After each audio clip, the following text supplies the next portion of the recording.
नमस्कार। चलिए आज मिलकर एक ऐसी जगह को समझते हैं जहां बर्फीले पहाड़ सीधे रेतीले रेगिस्तानों से जा मिलते हैं और जहां सैकड़ों भाषाएं बोलने वाले लोग एक ही राष्ट्रगान गाते हैं। जी हाँ, ये भारत है। एक बहुत बड़ी और दिलचस्प पहेली जिसे आज हम साथ मिलकर सुलझाने की कोशिश करेंगे। तो देखिए, सबसे बड़ा सवाल यही उठता है। एक तरफ ऊंचे ऊंचे बर्फीले पहाड़, तो दूसरी तरफ तपता हुआ रेगिस्तान। कहीं घने जंगल, तो कहीं मीलों तक फैले मैदान। इतनी अलग अलग तस्वीरें। आखिर यह सब मिलकर एक देश, एक राष्ट्र कैसे बन जाता है? आइए इसी सवाल की गहराई में चलते हैं। ठीक है, तो शुरुआत करते हैं सबसे बुनियादी बात से। भारत के साइज को, इसके पैमाने को समझना बहुत जरूरी है, क्योंकि इसकी कहानी यहीं से शुरू होती है। जब हम दुनिया के नक्शे पर भारत को देखते हैं, तो इसकी एक खास पहचान है। ये एक विशाल प्रायद्वीप है। मतलब इसके उत्तर में तो हिमालय की एक मजबूत दीवार है और बाकी तीन तरफ ये पानी से घिरा है। पश्चिम में अरब सागर, पूरब में बंगाल की खाड़ी और दक्षिण में हिंद महासागर। तो ये प्रायद्वीप शब्द का मतलब क्या है? बहुत आसान है। जमीन का कोई भी ऐसा टुकड़ा जो तीन तरफ से पानी से घिरा हो, उसे प्रायद्वीप कहते हैं। और भारत की ये बनावट इतनी अनोखी और विशाल है कि इसे सिर्फ एक देश नहीं, बल्कि एक उपमहाद्वीप भी कहा जाता है। मतलब एक महाद्वीप के अंदर ही एक छोटी सी दुनिया। अब जरा इसके आकार पर गौर करते हैं। भारत का कुल एरिया है करीब करीब 33 लाख वर्ग किलोमीटर। अब ये सुनने में तो बस एक नंबर लगता है ना? पर अंदाजा लगाइए ये कितना बड़ा है। ये इतना बड़ा है कि पूरा यूरोप महाद्वीप का लगभग 1/3 हिस्सा अकेले भारत में समा सकता है। और ये विशालता सिर्फ कागजों पर नहीं है। सोचिए, अगर हम उत्तर में लद्दाख की बर्फीली वादियों से अपना सफर शुरू करें और दक्षिण में कन्याकुमारी के समुद्र तट तक जाएं, तो हमें लगभग 3200 किलोमीटर चलना होगा। ये फासला मॉस्को से लंदन जाने के बराबर है, और ये सब एक ही देश के अंदर है। और अगर हम पूरब में अरुणाचल प्रदेश से पश्चिम में कच्छ तक का सफर करें, तो ये दूरी भी कोई कम नहीं, करीब 2900 किलोमीटर है। मजे की बात तो ये है कि ये फैलाव इतना ज्यादा है कि जब अरुणाचल प्रदेश में सूरज उग रहा होता है, उस वक्त गुजरात में लोग आराम से 2 घंटे और सो सकते हैं। दोनों जगहों के लोकल टाइम में इतना फर्क आ जाता है। और इतनी बड़ी जमीन पर रहते हैं 120 करोड़ से भी ज्यादा लोग। ये संख्या इतनी ज्यादा है कि अगर हम पूरे नॉर्थ अमेरिका और साउथ अमेरिका की आबादी को मिला दें, तो भी उससे ज्यादा लोग भारत में रहते हैं। और इसी वजह से चीन के बाद भारत दुनिया का दूसरा सबसे ज्यादा आबादी वाला देश है। तो हमने ये तो देख लिया कि भारत कितना विशाल है, लेकिन कहानी की असली खूबसूरती इसकी विभिन्नताओं में है। ये सिर्फ आकार में बड़ा नहीं है, बल्कि इसकी जमीन, इसके लैंडस्केप में भी गजब की वैरायटी है। तो चलिए अब पहेली के उन अलग अलग टुकड़ों को देखते हैं जो मिलकर भारत का नक्शा पूरा करते हैं। मोटे तौर पर भारत की जमीन को हम 6 अलग अलग हिस्सों में बांट सकते हैं। हम अपना सफर उत्तर के पहाड़ों से शुरू करेंगे, फिर मैदानों और रेगिस्तान से होते हुए दक्षिण के पठार और समुद्र तटों तक पहुंचेंगे।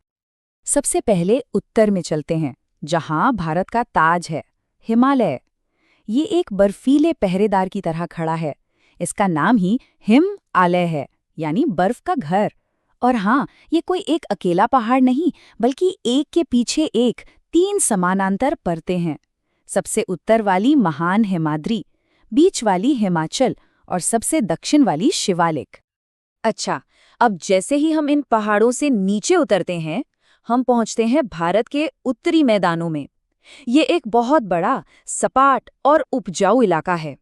इसे बनाया है हिमालय से निकलने वाली 3 बड़ी नदियों ने, सिंधु, गंगा और ब्रह्मपुत्रा। ये नदियां पहाड़ों से अपने साथ जो बहुत बारीक और उपजाऊ मिट्टी बहाकर लाती हैं, उसे कहते हैं जलोढ़ निक्षेप। ये कोई मामूली मिट्टी नहीं है। लाखों सालों से जमा हो रही ये मिट्टी पोषक तत्वों का खजाना है, और यही इस पूरे इलाके को खेती के लिए इतना बेहतरीन बनाती है। ये नदियों का दिया एक तोहफा है। और ये तो सीधी सी बात है, जहां जमीन उपजाऊ होगी, जहां अनाज उगेगा, वहीं तो लोग बसेंगे। और ठीक यही वजह है कि भारत के उत्तरी मैदान दुनिया के सबसे घनी आबादी वाले इलाकों में से एक हैं। यहाँ करोड़ों लोगों की जिंदगी आज भी खेती पर ही निर्भर करती है। चलिए अब मैदानों से थोड़ा पश्चिम की ओर चलते हैं। यहाँ आते ही नज़ारा एकदम बदल जाता है। यहाँ है भारतीय महामरुस्थल, जिसे हम थार का रेगिस्तान भी कहते हैं। एक विशाल, गरम, सूखा और रेतीला इलाका, जहाँ जिंदगी पानी की एक एक बूंद के चारों ओर घूमती है। अब हम भारत के दिल में दाखिल होते हैं, प्रायद्वीपीय पठार। ये एक तिकोने आकार का ऊंचा नीचा पठारी इलाका है, और पता है, ये भारत के सबसे पुराने जमीनी हिस्सों में से एक है।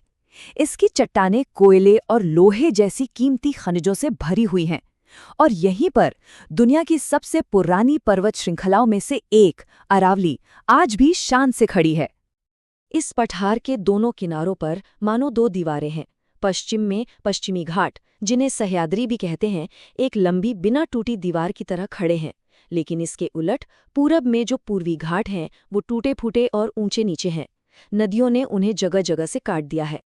इन घाटों और समंदर के बीच में जो जमीन की पतली सी पट्टी है, वो है हमारे तटीय मैदान। पश्चिम वाला तट थोड़ा संकरा है, जबकि पूरब वाला तट काफी चौड़ा है। और हाँ, भारत की कहानी सिर्फ मुख्य भूमि पर खत्म नहीं होती। अरब सागर में लक्षद्वीप है, जो मूंगे के चट्टानों से बना है, और बंगाल की खाड़ी में अंडमान और निकोबार द्वीप समूह हैं। तो ये तो हो गई जमीन की बात। पहाड़, मैदान, रेगिस्तान, पठार, सब कितने अलग हैं। तो फिर सवाल उठता है कि इतनी सारी भौगोलिक विभिन्नताओं को एक साथ जोड़कर एक देश कैसे बनता है? इसका जवाब हमें मिलता है इसके प्रशासनिक और राजनीतिक नक्शे में।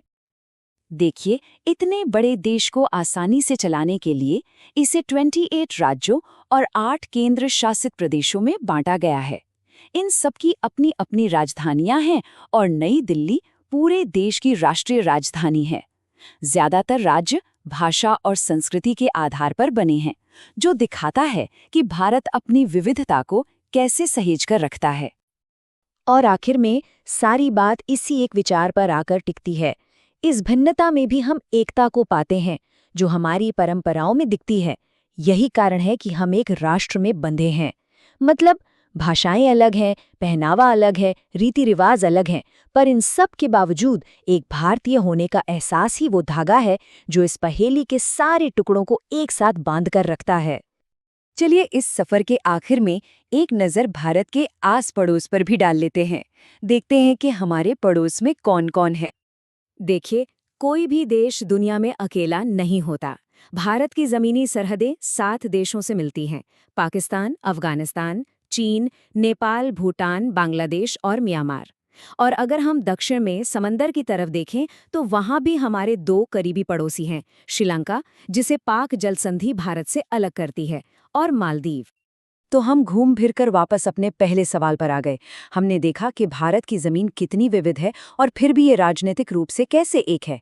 लेकिन इतने अलग अलग इलाकों और इतने सारे पड़ोसियों के बीच एक राष्ट्र होने का, एक सीमा साझा करने का असली मतलब क्या है?